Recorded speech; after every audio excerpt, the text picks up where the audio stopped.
Welcome back to another episode of Where Do We Begin? I'm Jackson. And I'm Harper. We've got a cracker lined up today, Jack. Yep, so we have Adam Schneider, famous Swans and Saints player, on today. Yeah, Premiership player, played in lots of grand finals, massively decorated, had a great career, back up at Sydney now, coaching the Giants. So we're just planning on going through his whole life and career. Very interesting guy, so stick around. Here he is. Let's go.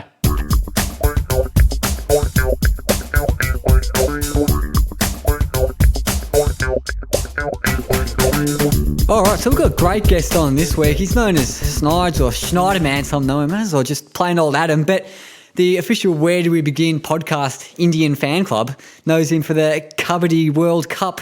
But Adam Schneider, what's Kabaddi? Kabaddi, g'day boys, how are you? Yeah, Kabaddi, mate. It's a very interesting story, that one. It's a weird sport. It is an actual sport, but I was lucky enough to go over there with Campbell Brown and Stephen Milne and represented Australia in the World Cup. So, yeah, quite unique time for me, that was. What's the sport involve? Yeah, it's the best way to explain it is go to a basketball game, it's 7-on-7, but you don't have a ball to play with. So it's pretty much British Bulldog after that. One bloke goes into half the court. The 7 blokes have got to try and tackle you to the ground, and you've got to try and touch as many of them and get back over halfway without being tackled to the ground. So that's probably the best way to explain it. It was actually a very fun game. Really, really enjoyed it. It's pretty brutal on the body, but really good fun. All right, enough of that. We'll get back into the normal pod. So, Adam, you were born in 1984 in country New South Wales. How was your early life? Yeah, good, mate. Grew up on a farm, country New South Wales. Absolutely love it. Farm boy at heart. So did that, played with Osborne Football Club growing up there, and was lucky to play in some 5 grand finals growing up. So I really enjoyed my time out there, and I went to a boarding school and then had to move to Wagga to give myself an opportunity with footy because it was sort of direction I wanted to head. And had to choose between that and cricket, and lucky I chose footy and got drafted by the Swans in 2001. New South Wales not traditionally one of the bigger footy states, so how did you get into footy?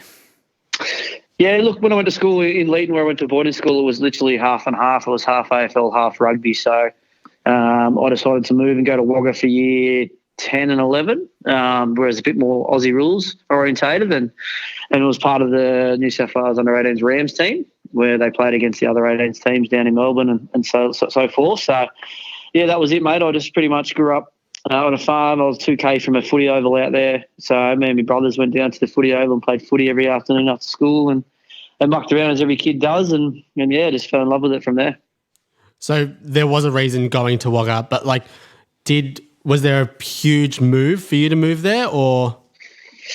Well, no, where we lived, Osborne's probably an hour from Wagga, and Leeton was probably an hour and a half from where I lived as well, the other way. So just had to move school for boarding school, and like I said, the Rams were based up there. They had a training group there and in Canberra and in Sydney. So we decided to do that, and I moved into a boarding house up in Wagga and then moved out with my brother a year later and just to give myself the best opportunity there. So, yeah, don't regret doing it, which is good. Obviously a New South Wales boy, Swans fan growing up? To be honest, I never really had a team. I was one of the ones who just enjoyed watching footy and sort of followed the underdog like most Australians do, but I followed mainly players. I had some favourite players. I used to follow a couple from Richmond. Obviously, Gary Ablett Senior was one of them. Wayne Carey, obviously being a Riverina boy as well, and Paul Kelly. I sort of followed them guys pretty tightly as well growing up. So you were picked up by the Swans in 2001. Was it easy for you to move to Sydney and just stay in your home state? Yeah, look, it's always a big move, and a 17-year-old kid moving somewhere, it's always difficult. Osborne has a population of 10 people, so moving to the big city of whatever it is, 4 or 5 million was pretty different for me to get used to. But, yeah, look, it was obviously glad to be either Melbourne or Sydney because it was probably the closest place to home. It was about 5 hours each way, I think. So, yeah, that was handy and, yeah, still hard as a young kid, but, it turned out all right in the end. Was it always going to be the Swans, or did any other clubs have a chat to you? I don't think so. I had a couple at draft camp, but I got drafted at a young age, so I wasn't really expecting to get picked up as a 17-year-old. I don't do that anymore, but I spoke to about 4 or 5 clubs, and I was picked up late in the draft. I think I was picked 65 or something like that, and just before Mickey Martin. Mickey Martin went from North Melbourne to Carlton in the 2001 draft. So, yeah, that was the story behind that, and yeah, worked out well. So you didn't play in your first full season in 2002 because of a few injuries. How hard was that for you?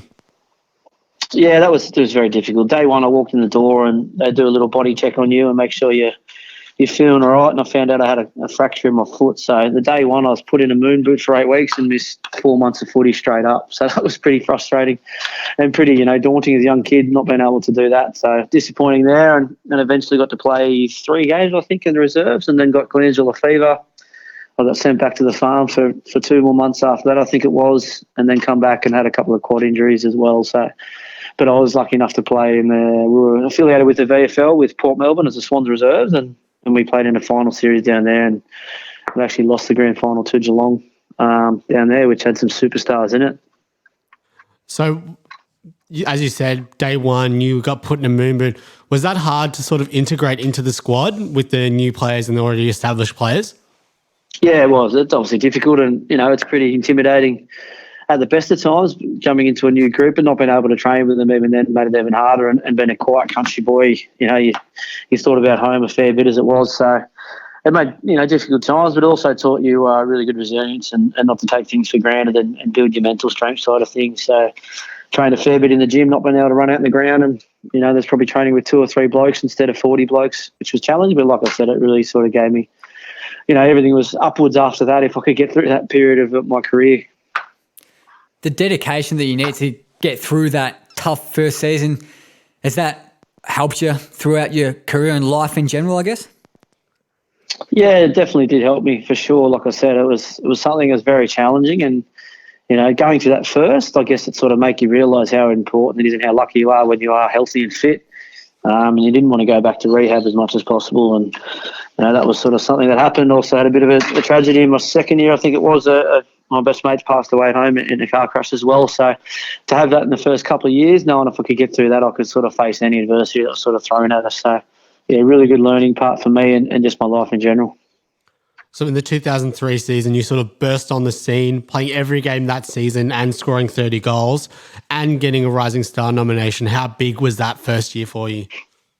Oh, yeah, look, it was good. It was just exciting to play in the senior level. I had an okay pre-season and played the 2 practice matches, I think it was, against, I can't remember who they were against, but then had the opportunity to play round 1 and, just loved doing what I was doing, just a young kid playing AFL. So no real issues in life then as an 18-year-old doing that. It was just really good fun. And, yeah, I think we made a prelim final that year as well. We just lost to the Brisbane Lions, I think, in 2003. So, yeah, mate, it was exciting and sort of gave me the reward, I guess, for the year before and the persistence and kind of hanging in there and just showed me how much I really enjoyed footy and the opportunity of playing finals footy as well was something made you want to come back even hungrier.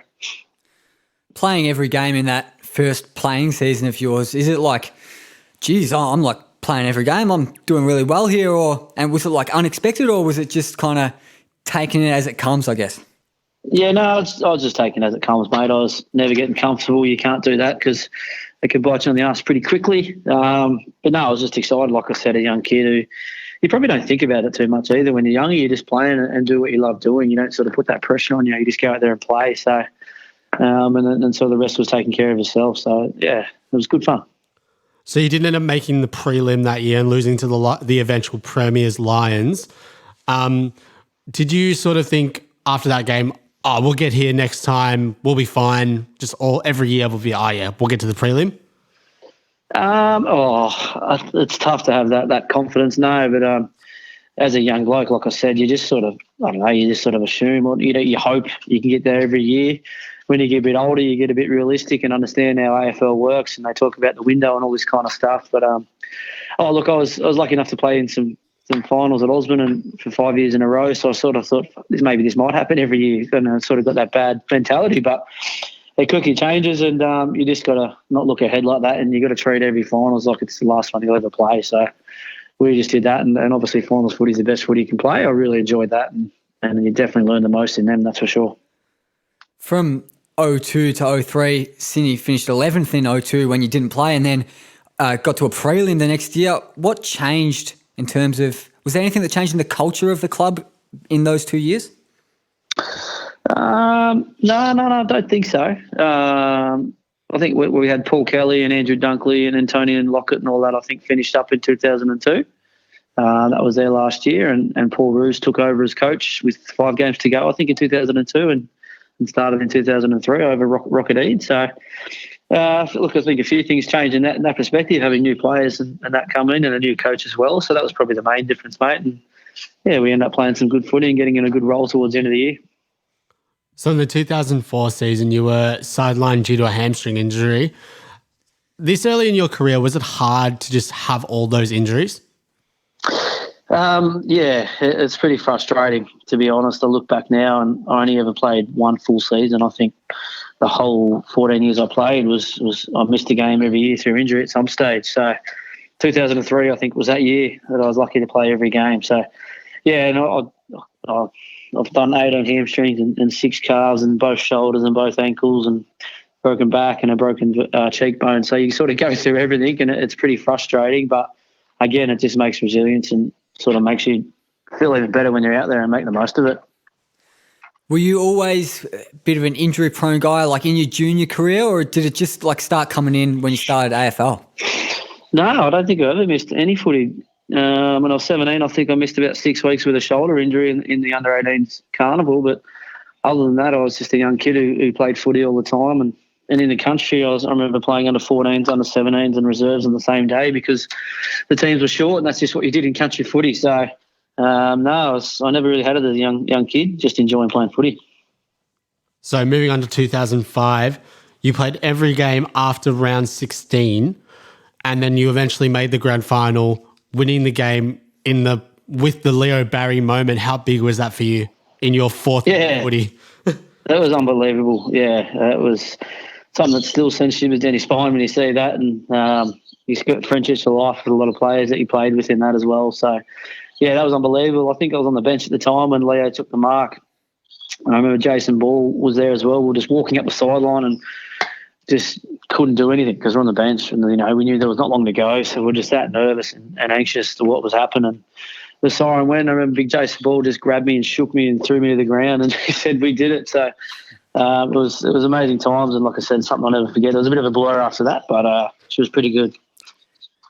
Everyone that we've spoken to has had a bit of a different grand final build-up experience, but have you got any particularly special stories in the week or after the grand final, in the week leading up to the grand final maybe? Not much I can really talk about after, that's for sure. But no, we sort of just stuck to our normal routine, and it was obviously new to Sydney. The town wasn't, massive with AFL. It was sort of just coming on the map. We were trying to make it bigger, and I think we did what we did most weeks. And most weeks, if we sort of won, our motto was to go out and enjoy ourselves and have some time together as mates away from footy. So we made sure we still did that. And I think I recall Barry Hall and Ty Kennelly and Buchanan doing that on the week before the grand final and doing what we always did, which you wouldn't do that now. That's for sure. You get in trouble if you had a beer close to a game, but it's what we did. And, we made sure we did that the week before the granny. Within the confines of the club, was there breaking the drought, the potential to break the drought of 72 years or whatever it was that spoken about much? Yeah, it was. Yeah, it was obviously, it was mentioned, that's for sure. And it was obviously, you got this opportunity to break the drought for the club. So you've seen a lot of great players go through the club who didn't get that success and sort of do it for them. And I do remember Paul Kelly after the grand final. He played in 96, I think, and lost. And he just come up to us and was hugging everyone and was that proud and happy for us. Yeah, you'd think he'd be absolutely devastated and shattered that he wasn't able to be part of it because he meant who he put in the club. But just to see him and I think there's Bobby Skilton and a few of these other guys just smile on their faces, how proud they were of us guys winning it, sort of made it even special. I just understand what it meant to them guys as well, not let alone just us. Does it make it more nerve-wracking having all that pressure, like we could make history here, break this drought? Oh, no, we just sort of focused on the process, mate. They're pretty good at doing that these days. You just sort of control what you can control and, you can speak about it, but then you just put it behind you and, worry about what you can do. So that was all it was, mate. Just made sure we gave it our best effort and never any regrets. How hard was it to play against that West Coast team with Judd, Cousins, all those guys in that team? Yeah, fantastic team, that's for sure. And I think it was one of them things we used to say is, look, on paper, everyone would pick West Coast straight away, without a doubt. But we knew we were a good team. So we sort of had that motto of a champion team will beat a team of champions. So we sort of stuck with that motto and we used it. And we had Brett Kirk inside, Jude Bolton blokes who, you compare them with Kerr and Judd and Cousins, they're probably going to pick them guys first, but we just made sure we used it as a motto and just worried about us playing well as a team. Those Sydney West Coast games, so many classics. And in the media, it was all the Sydney West Coast games were built up so much. One of the biggest games of the season for the AFL. But how much did the rivalry, how much did that contribute to the excitement, in the lead up to a West Coast Sydney game? Oh, look, as players, you just had the ultimate respect for them rivalries. There was 6 games on the 12 points, I think, total over them years. So we always look forward to playing them. We knew it was going to be hard and we knew how good they were. So it was more just looking forward to that. And, you punch on and fight on the footy field. But after the game, it was just ultimate respect for going out there and having 2 hours of footy war. So with the Sydney Swans in that era, you hear a lot of the news being like the no dickhead policy. How big was that internally? Internally, it was just how we were as a group. We sort of didn't let any dickhead, so to speak, sort of do some silly stuff. We were held accountable for any actions we did on or off the field, and it just brought us closest together. So as for recruiting and all that kind of thing, it was out of our control as players, but we just made sure we were there for each other. And I think one of the special things is because we're based in Sydney, everyone was from interstate pretty much. I think except Lewis Roberts Thompson might have been the only Sydney side around. So everyone had a friendship of network. It wasn't like it is in Melbourne when people live and they got their family and school friends to go see after games of footy. We sort of hung out all the time and hung out together, and that was what made it pretty special. It's a bit of a cliche and it's talked about a lot with Sydney players, but can you just tell us a bit about the famous Bloods culture? I think that's pretty much how I just summed it up there. And to be honest, like I said, we're all very tight, very close. We worked really hard when we had to, but we also enjoyed each other's company when we didn't have to. So it was very well driven by Stewie Maxfield and Brett Kirk and Leo Barry and Barry Hall and a lot of the senior guys that took it under their wing just made us train really hard and our standards were high. But then also it was, right, I know you can enjoy yourselves and have fun together. So it was a really good balance of that. And I guess the culture was just, like I said, is because everyone's come from another state or meant to move, it was just being a part of each other and not just on the field, but also away from the field. So you did play every game in 2006 up until the grand final. So you played the grand final and you lost the sequel by 1 point. How heartbreaking was that? Yeah, mate, it's shattering, obviously. But I always mention if we lost both grand finals in 05 and 6, how shattered would you be? So you look back at the history of it and as a footy lover and you probably think maybe it's fair that West Coast and Sydney won one each after being over 12 points split us for 6 games over that period. So, yeah, look, it was devastating. But, credit to the West Coast, and that was just the rival we had. It was one of them games that could have went either way. So, mate, I look back now and would have been, extremely happy with 2 premiership medals, but also would have been devastated with 0. So it was probably fair in the end. That 1 point loss to the Eagles, is that kind of really close, nerve-wracking for the fans, that kind of loss more, is that worse? Is that feeling worse than being like smashed in a grand final, do you reckon? Nah, mate, I don't think a loss is a loss, to be honest. I think either way it still eats away at you. That's my theory on it anyway. Yeah, fair enough. So then the big trade to the Saints along with Sean Dempster in 07. So how did that whole thing come about? Look, I was actually on holiday in Bali with my wife now, just having a holiday, and got a phone call from St Kilda saying they're interested to draft me, and I just signed a contract 2 weeks before it. So I sort of said, no, I'm pretty comfortable, mate. I'll stay where I am. And then I think they called again the next day and said, mate, we really want to consider it. We're happy to offer you this and this. And I said, I thank you for the offer, but probably not. And I spoke to John Longmire and Paul Roos at the time and sort of wasn't feeling the vibe, but they really wanted to keep me. So I I think the next day again, I had Lenny Hayes call me from the Saints, and look, everyone loves Lenny.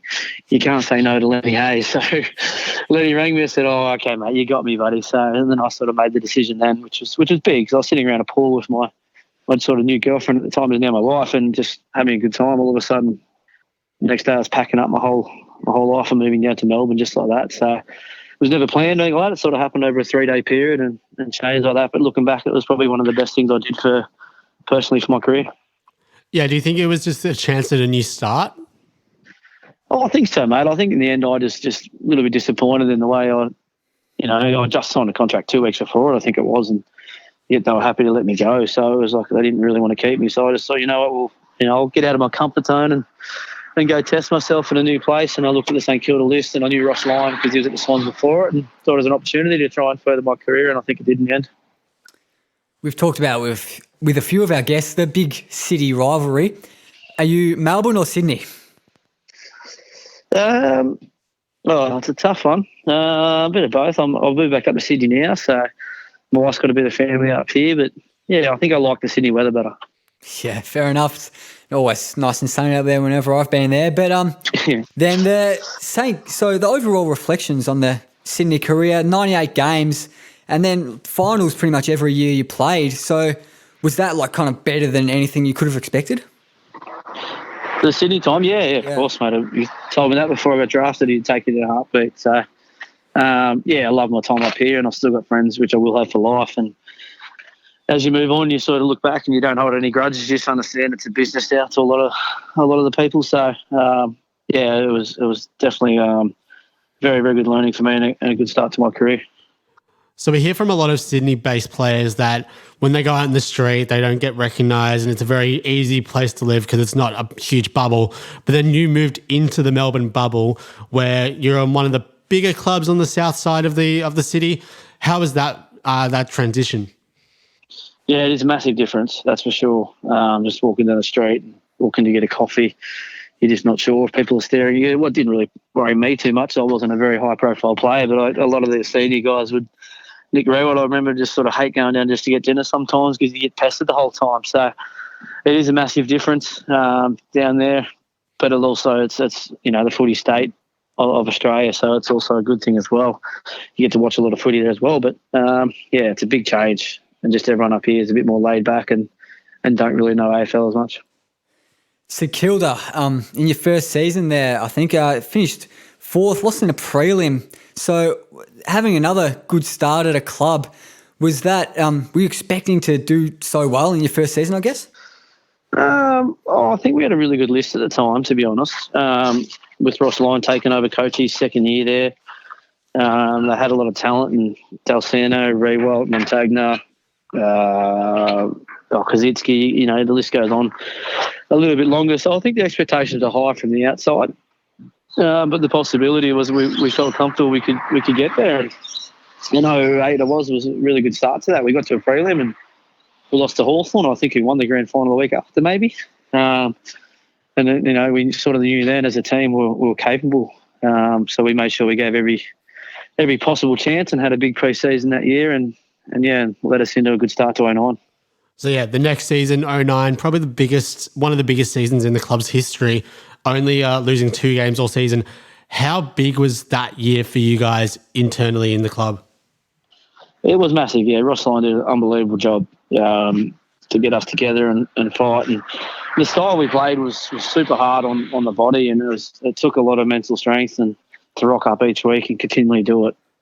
But it was satisfying because played a pretty defensive style where we stopped teams from scoring and really sort of put pressure on them, and we got a real buzz out of it, that's for sure, because you could hear the crowd at times when we were doing that and coming forward and stopping teams. It was sort of get you going. So at the end of the day, we were winning footy and going okay, and then we knew we gave ourselves every chance, and come the final series, we had some good stashes with Geelong on the way, and I think both of us were undefeated after round 14 in 2009, had a really good game then as well against them.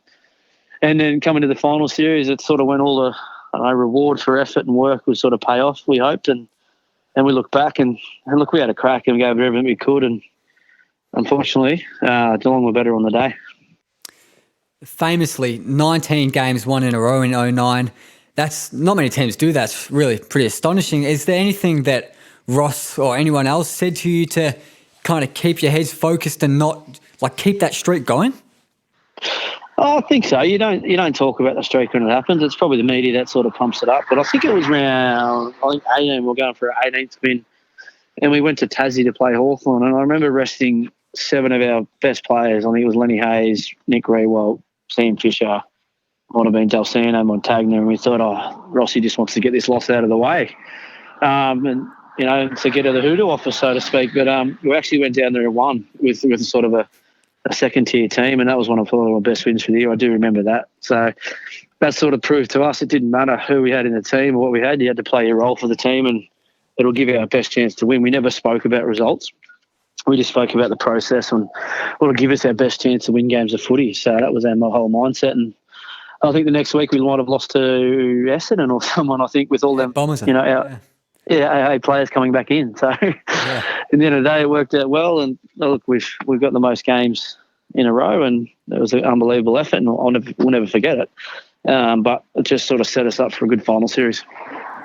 That Geelong game you mentioned before, round 14, a classic game, and that Hawthorn game as well, maybe a few others, are they real team lifters and we could be on for a premiership or a grand final here? Yeah, definitely. But again, Rossi was big on that. He goes, don't you dare look ahead at the results. You just focus on the process. So you talk about cliche 1 week at a time. It was definitely that. It was just think about quarter by quarter and what we can do and how we play our footy, and that'll give us our best chance. It's all about weight of numbers, and having more blokes doing that would help us win. So we never really thought ahead too far at all. So Geelong were the second best team that year. You guys played a classic in round 14, both teams undefeated. How big was that, the stature of that game to you guys?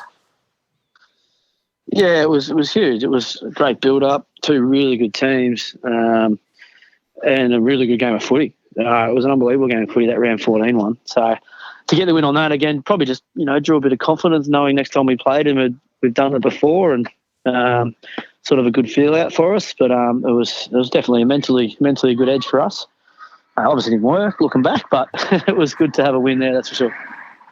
Yeah, that game you speak of, I think it was put on a Sunday Arvo or something, and it got 54,000 people, something like that. I think it was a record. But and then playing Geelong in the grand final, obviously, another fairly close grand final loss. How hard was it to pick yourselves up after that close loss?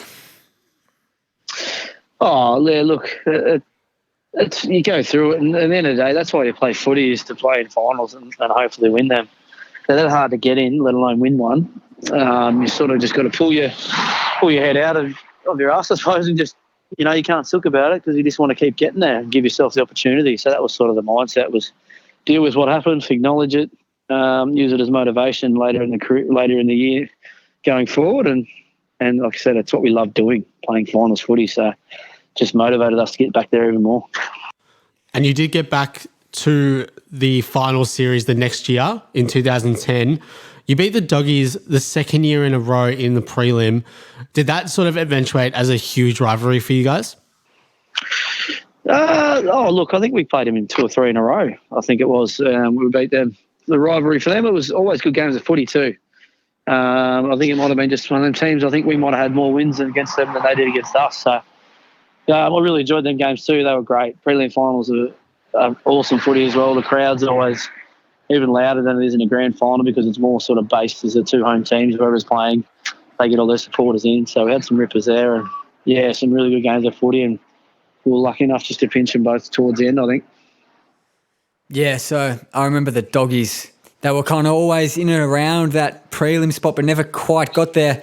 But obviously you did get there in 2010 against the Pies, that famous drawn grand final originally. Can you just take us through your whole experience of that crazy game, I guess? Yeah, look, I've tried to block it out of my mind as much as possible, mate. But no, look, it is a crazy experience, to be honest. It was so unique. It was when the siren went, the feeling around the ground was just so weird. I don't know how to describe it. It was just it was like an eerie noise. No one didn't know what to say, what to do. We didn't know if we're playing 5 minutes longer because you couldn't think straight. You're like, are we going again? Are we back next week? What's going on? The crowd didn't know what to do. They didn't know whether to leave or stay. And And then we had a little discussion, said, right, boys, let's go. We're going downstairs. We're back here next week. And then we started heading to our rooms. Funny story. We started heading to our rooms, and I think a security guard or someone come up and told us, said, boys, can't go down there. You got to go to the other change rooms. The sewage has flooded your rooms. So we had sewage all through our rooms. So we've then gone over to the old MCG change rooms. We're sitting in there just adding to the weirdness of the day of like, what are we doing here? And we didn't know whether to celebrate, be disappointed, or what it was. We had family all there. We had a function planned that night. So we just sort of had to quickly snap our heads out of it. And Rossi, again, was great. He just said, boys, go home. See your family, see your wife, kids.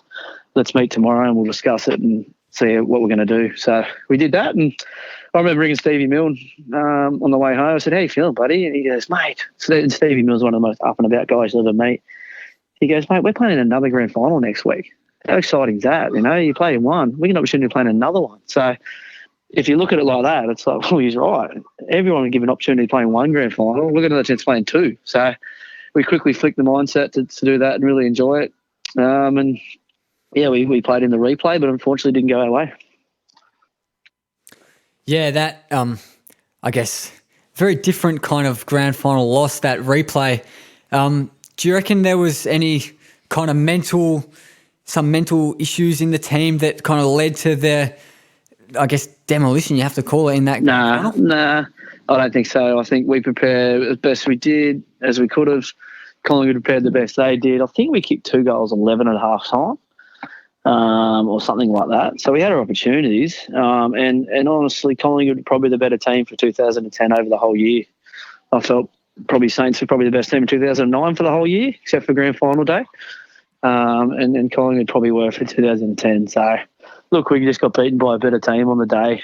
And that's the way footy is if you're not quite on. Or we ran out of steam in the second half and they ran over the top of us and had a big win. So, disappointing and frustrating after such a hard and long, tough year and to get that result. But that's just the way footy is. So over your career, you've been in about 5 or 6 grand finals. Do you pinch yourself and just look back and be like, how have I got to this many? Yeah, I definitely feel lucky, mate. I was lucky to be a part of some great teams and some great coaches as well along the way. But unfortunately, I only had one win out of them as well. So you look back disappointed, but then also you don't take it for granted to be a part of that and be, part of some good clubs and successful clubs in their own right without actually winning. It's something I treasure for sure. I'll always look back and feel how lucky I was. So 2011, you ended up in a final which you lost against the Swans in an elimination final, and that ended up being the last final for a while for the Saints. Not sure if they've played one since actually, but and then what do you reckon led to the kind of quick downhill slide of the teams not making a final for a while? Oh, that's just footy, mate. I think we had our opportunities. A few guys retire and move on. I think Ross Lyon also moved club a year or two later. And that's just sort of what happens. The lists start to change and they start trading guys out to try and get some younger guys in because the list was ageing and all these kind of things as well sort of take a part of it. And it's just what happened. Unfortunately, we didn't want to drop so quickly like that. And Scotty Waters come in and took over and that didn't quite work out. So it was that's just the way it was. Yeah, we unfortunately just kept going well, but other teams around us just got better and we probably got a bit younger and had some new guys coming through. So that's how it works out. So your last year in 2014, did you know you were going to get delisted that year? 2014, I think it's 15. Yeah, Delisted and 15, sorry. recrafted, yeah. Yeah, so I was told Alan Richardson took over and I sort of said we had to delist you and put you on as a rookie going forward. So I didn't know till late in the year, which was a bit frustrating and sort of the uncertainty as a person coming to your new career. But that's the way it was, and that's how I understand footy clubs. That's how they're going to work. So, yeah, I understood how the last year was going to work and I enjoyed the coaching side of things and mentoring. So I was going into the mindset hoping to play senior footy but understanding they were going down a path of playing some younger guys. So if I could be a part of helping them along the way, it was something I sort of enjoyed doing. So I just wanted to play footy as long as I can. Sort of had to be told I couldn't play anymore, and that's how it worked out, and it worked out well. Well, yeah, your last ever game in 2015 just happens against the Swans. Both sides clapping you off as you were cheered off at the end of the game. Is that something that you think about a bit more because it was against the Swans, a bit more special? Oh, yeah, that was embarrassing at the end of the game, that's for sure. I was pretty annoyed. I think it was Goodsy and Macca who did that for me. I said, boys, go away. But no, it was lucky. And I looked at the draw and I spoke to Richo probably 5 or 6 weeks out before the season ended. And I said, look, I'm happy to finish up, mate. If I could get one more in, that'd be great. And sort of picked a home game. I think it was our last home game. So I could have it. And then we think we played the West Coast the week after over there. So I just sort of thought against the Swans, a bit of an omen. Got to have all my family and friends and people who supported me through my year come to watch, which was fantastic. And yeah, I think we got absolutely belted by about 90 points or something. But it was good to have everyone there and sort of have a bit of closure in my career. So what were the first few months after retirement like? Yeah, I'll let myself go, that's for sure. Yeah, I enjoyed it, a few beers and eating a lot of food. I reckon I put on about 5 or 6 kilos in the first month, so it was good. It was good fun. But no, I just relaxed for the first few. I went on a honeymoon with my wife for 3 or 4 weeks, I think it was as well. So did that and just spent a bit of time with my young family as well. So I had some really good times just relaxing and not even thinking about footy, being able to do the things I hadn't been able to do. Post-career, just immediately after you finished, did you have any particular plans for coaching or anything? Towards my end of career, yeah, like I said, I really enjoyed that side of things. So I made the most of it, did a few courses here and there and took it on. But when I got back from the honeymoon, I felt I needed a break from the system. So I decided to play footy with Stevie Milne at Beaumaris Footy Club and just work a normal job and did that and had a lot of fun there and was lucky enough to win a premiership there with him. And then they're in the Vic Amas, the Premier B amateurs there, and we won that and went up to A grade the year after, and they needed a coach at the time. So I sort of said, you know what, I'll put my hand up and have a crack at it and see if I really enjoy it, and then hopefully try and get back in the AFL system and coach the boys there and really, really enjoyed that and sort of a passion I had. So did that for a year and got an opportunity up here at the Giants now, and I've been up here for 3 years and enjoy that side of thing of coaching for sure. Yeah, how is it being a part of a club that is growing as a newer club in the AFL system? Yeah, it is a unique club. I think it's been 8 years now. The 8th year they've been in the club, and we got 25,000 plus members already. So that's a great effort for such a young club. It's very similar to the Sydney Swans culture. Everyone comes from interstate, so they're very close. They do the family thing really well up here. They really make you feel welcome, and the family's welcome. So that's something great. But no, it's just a great experience. Got a good coaching group to work with, and all the players are really good players. And yeah, it's enjoying times at the moment. And hopefully the boys have been going okay the last few years. We're just not quite there. So I reckon the Sydney factor probably played a big part in going to GWS to coach. Is that true? Yeah, I think so. Yeah. I spoke to the wife and kids at the time, and we had an opportunity. So we said, let's go have a go at it. And if it doesn't work out or we don't like it, we'll come back to Melbourne. So I'm in the last year of the contract this year, and we'll have to see what happens next year. Which might be back in Melbourne. You just don't know now. So yeah, that was how it all planned out. Yeah. So you coached the head coach of the GWS NAFL team last year, I think. And how does the NAFL compare to the state league of a traditional footy state like Victoria or SA or something? Yeah, so it's what they do here is we have a second grade team, and we have top-ups through our academy. You have young kids who sort of come help you out when you're short. As we're down in sort of Melbourne, most clubs are affiliated with another club in the VFLs where the players go play for Sandringham or a Casey or something like that. So we're just all about our players, and then our academy kids, 17, 18-year-olds come and play and help us out when we're short. That's probably the biggest difference there, and good opportunity for them to be seen on the big stage, but also to be a part of the actual senior Giants team when they're involved in our academy. So I think that's all from us questions-wise, but we do have a few questions from Facebook. Yep. Angela, she asks, she's part of a Sydney Swans group. Do you miss us, Schneider man? Yes, Angela, I do. I still got a soft spot for Swans and always will. And like I said, I've got memories for life, and I do cop a bit of grief from a few Swans fans for leaving, but hopefully you heard the story now and understand it wasn't all me that was doing that. And no, I definitely do. And I enjoy getting back, and I still watch every Swans game on most weekends when I can and support them. Another one from our listener, Craig. What's the biggest difference that you notice between the Swans and the Saints? Good or bad, either way? Yeah, that's always a hard question to answer, that one. I get that a bit. Footy clubs are very similar all over. probably the main difference I mentioned, I think, is about the Swans is because everyone's from interstate, they probably just bond and gel a bit together away from the footy club more than what they did in Melbourne. You have your little groups, obviously, in Melbourne, but here it's sort of a whole club theme, and that's sort of what I remember being the biggest difference. Sid has a bit of a story. So years ago, I had a beer with Schneider, and he said the umpires gave him and Milne nothing.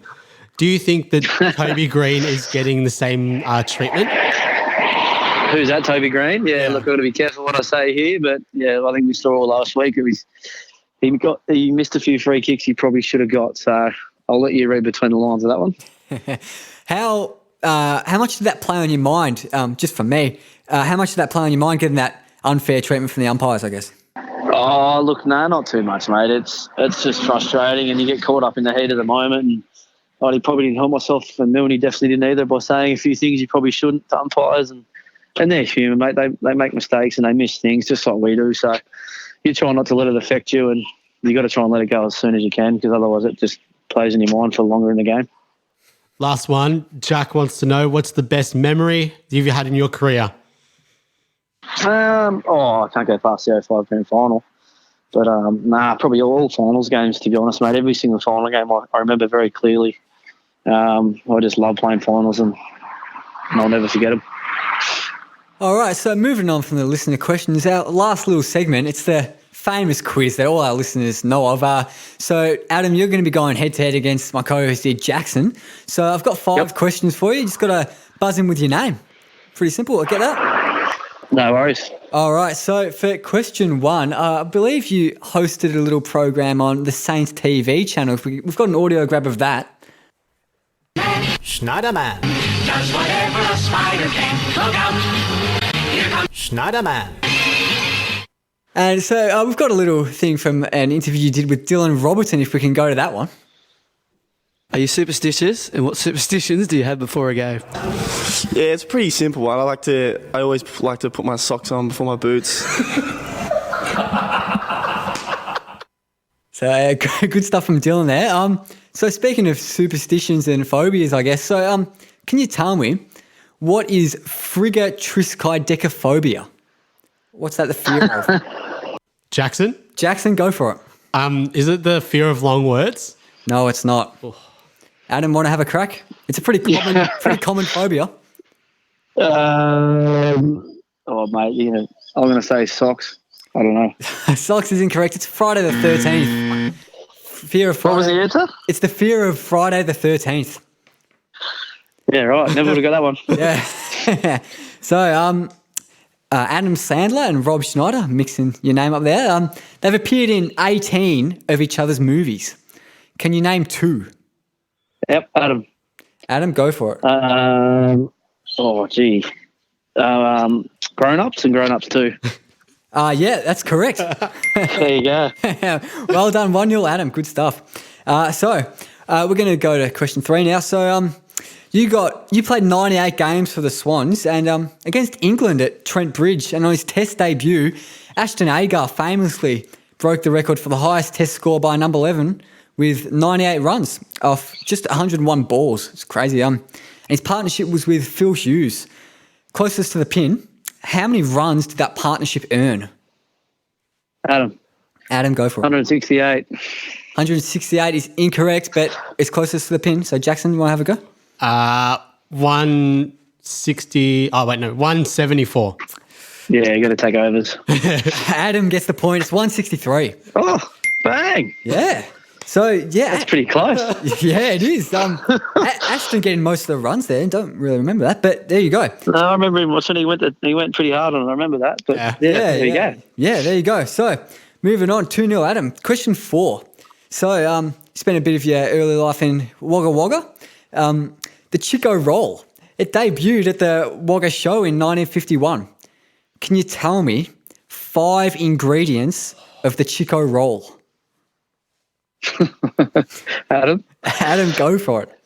Yeah, it had chicken, it had pastry, it had carrot, it had...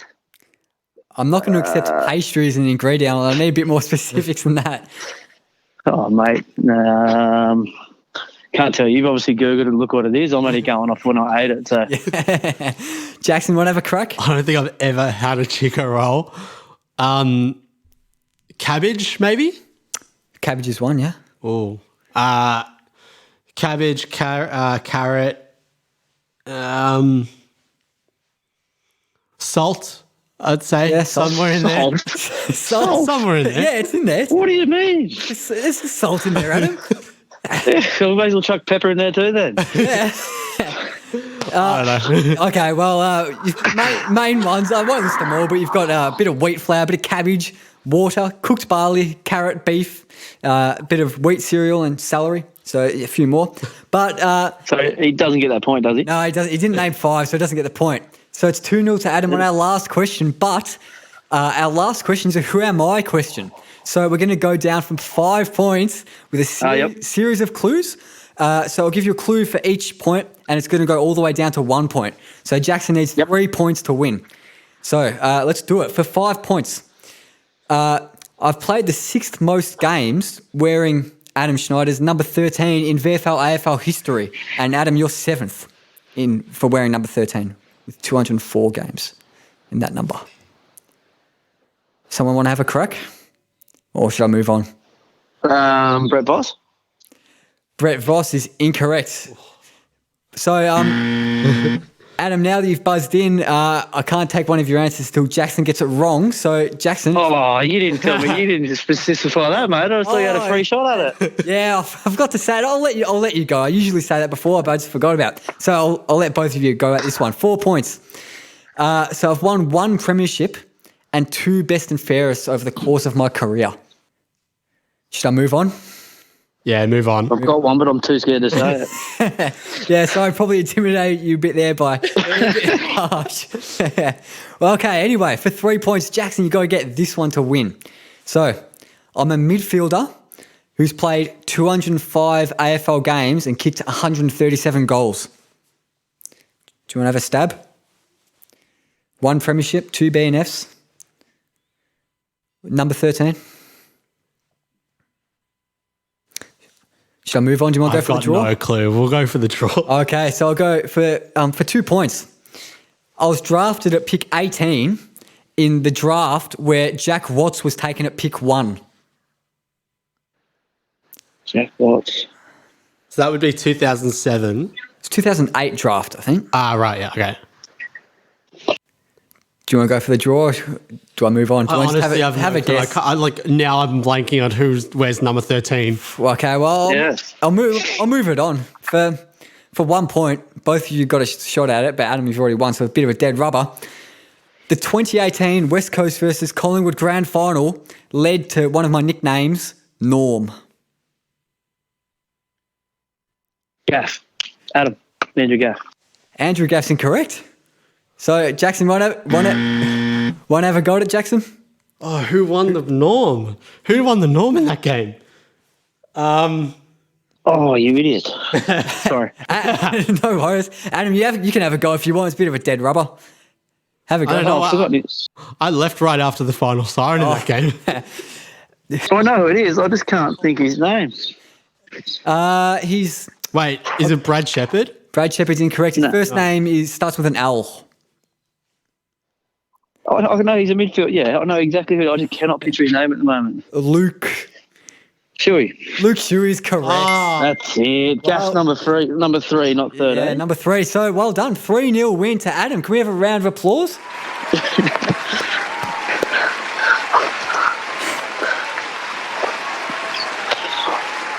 Oh, you're really going at me today, aren't you, Yeah. Harper? Adam, I'm a big Collingwood fan, so and Harper's a big Essendon fan, so they beat us last night, so he just hasn't shut up about it today.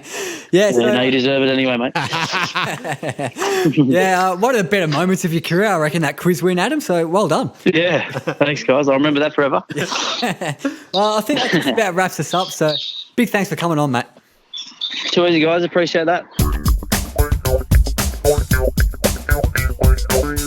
And we're back. How good was that, Harper? Adam Schneider, what a legend. Definitely one of the most decorated player we've had on the show. I reckon Premiership, 5 grand finals, really all-time great of both the Saints and the Swans. Yeah, definitely. Very good to hear his insight in both clubs and the way both clubs ran and all these grand final losses, unfortunately. Yeah, and a draw, but one win. Yeah, you'd take that if you're a footy player. One premiership, it's not bad. Yeah, most Rather one than none. Yeah, exactly. So Adam Schneider, obviously, Saints and Swans. Any players that spring to mind? Famous 2 club players? Well, funnily enough, another Saints and Swans is Tony Lockett. Yeah, Plugger, yeah. Leading goal kicker of all time. I think if you're listening to this and you don't know who he is, tune out now. It's fucking disgraceful. But there's heaps spring to mind. You've got someone like Peter McKenna, of course, famously the Collingwood Carlton switch. No one does that. Yeah, bloody. And he tiptoed the line, and I bet he wasn't a very good, very loved person by the Collingwood faithful after that. Yeah, and another big Collingwood Carlton switch a few years ago. You know what I'm talking about?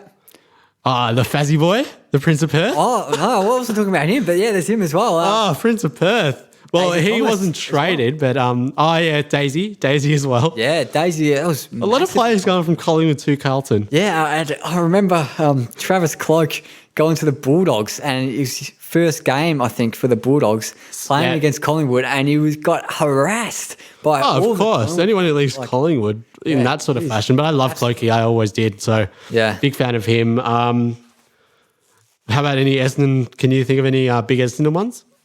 Oh, well, we've got quite a few players that have come from other clubs at the moment on our list. Dylan Shield, he's one a lot of best. GWS players you can think of that come to mind straight away. Especially with Collingwood, you have Adam Treloar, Will Hoskin-Elliott. Yeah, and Carlton. There's heaps of ex-GWS players at Carlton, famously. Marchbank.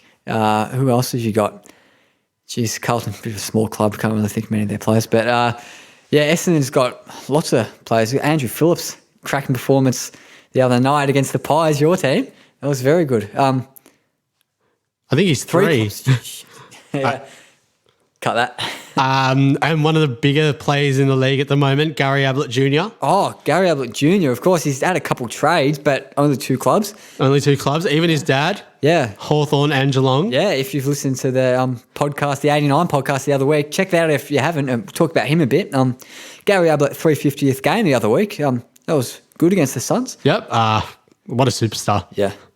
Elite. And speaking of Cats midfield, you've got Paddy Dangerfield. Oh, yes. Yeah, of course. His partner in crime. Yeah.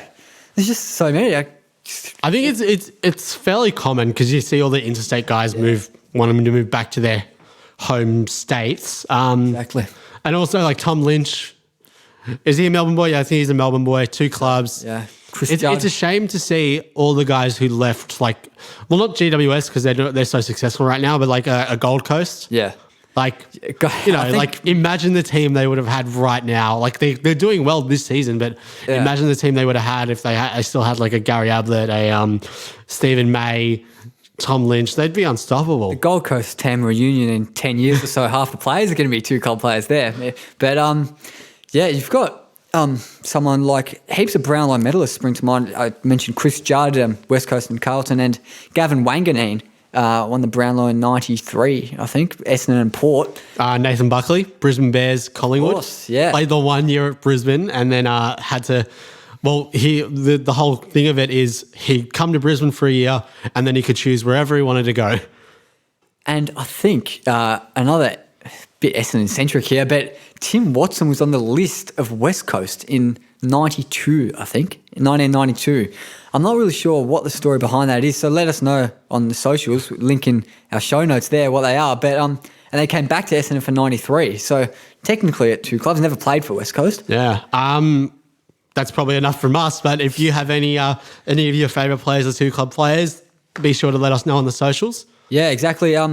As we said, socials in the description, and make sure check us out on Patreon if you want to support the show. Patreon.com/WDWB pod. Massively appreciate it. If you could help us out, really It'd be massively appreciated. And another way to help us out is leave a review on whatever podcast app you're listening to. Yeah. It'd be great. It lets us go up lets us be shown to more people. So if you leave us a review, whatever stars, let us know how you like the podcast. And even if you don't like, just leave us a Leave us a 5-star review. Say what you want. 5 stars though. It's a must. but yeah, like help us out. We just want to get better, you know? Yeah, exactly. And yeah, give us feedback on our email and whatever. But we're going to continue on the music thing that we've been doing for the past few weeks. So this time, there's a guy called Paul Ray who's gotten in touch with us. He works with some young people down in the Murrumbidgee Shire, down in King Lake, I think. So he does some original songwriting with them and original music performances. So they've got heaps of stuff up on their SoundCloud. You can check it out at soundcloud.com/Paul Ray and Students or facebook.com/Murrumbidgee Youth. But they've got a great range of original songs that they've written and performed, the youth down there. So this one we've chosen out. It's by Kyla Bullock and it's called Outrun This Life. So it's a really good track. So here it is right now.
Let's leave.